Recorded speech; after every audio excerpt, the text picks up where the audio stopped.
جی بالکل، روز بروز مہنگائی کے بڑھنے کی وجہ سے نہ صرف اشیاء ضروریات زندگی کی قیمتوں میں بے پناہ اضافہ ہوا ہے، وہیں پر جو فرنیچر سازی کے کاروبار کرنے والے حضرات ہیں وہ بھی شدید متاثر ہوئے ہیں۔ لکڑی کی قیمتوں میں بے پناہ اضافہ اور بجلی کی قیمتوں میں بے پناہ اضافے سے جو یہ فرنیچر سازی کا کاروبار ہے وہ ٹھپ ہو کر رہ گیا ہے۔ ہمارے ساتھ ایک دکاندار موجود ہے جن کا تعلق فرنیچر سازی سے ہے، ان سے بات کرتے ہیں، ان سے پوچھتے ہیں کہ یہ ان کو کیا مشکلات کا سامنا ہے اور وہ حکومت سے کیا مطالبہ کرنا چاہتے ہیں۔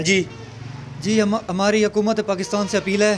جو چیز ہم لیتے تھے لکڑی 2000 روپے فٹ شیشم کی، آج ہم لے رہے ہیں 4000 روپے 3500 روپے فٹ لے رہے ہیں۔ ہمارا آگے مٹیریل بھی مہنگا ہے، اب ہم فرنیچر زیادہ مہنگا تیار کریں گے، اب لکڑی والا ہمارے سے کسٹمر نہیں لیتا۔ آج کل وہ جو لوہے کے فرنیچر آئے ہوئے ہیں، پلاسٹک کے فرنیچر آئے ہوئے ہیں، جو مضبوط چیز ہے وہ نہیں لیتے، ٹھیک ہے نا، وہ پلاسٹک کے فرنیچر کے پیچھے پڑے ہوئے ہیں۔ ہماری حکومت پاکستان سے اپیل ہے کہ بجلی کے بل اور لکڑی کے ریٹ کی قیمت بہت کم کی جائے اور ہمارے فرنیچر آگے ہمارے سیل ہو سکے۔ جی بالکل، جیسا کہ آپ نے دکاندار کی زبانی سنا، ان کا کہنا تھا کہ حکومت فی الفور بجلی کے ریٹ ہے وہ بھی کم کرے اور دوسرا لکڑی جو کہ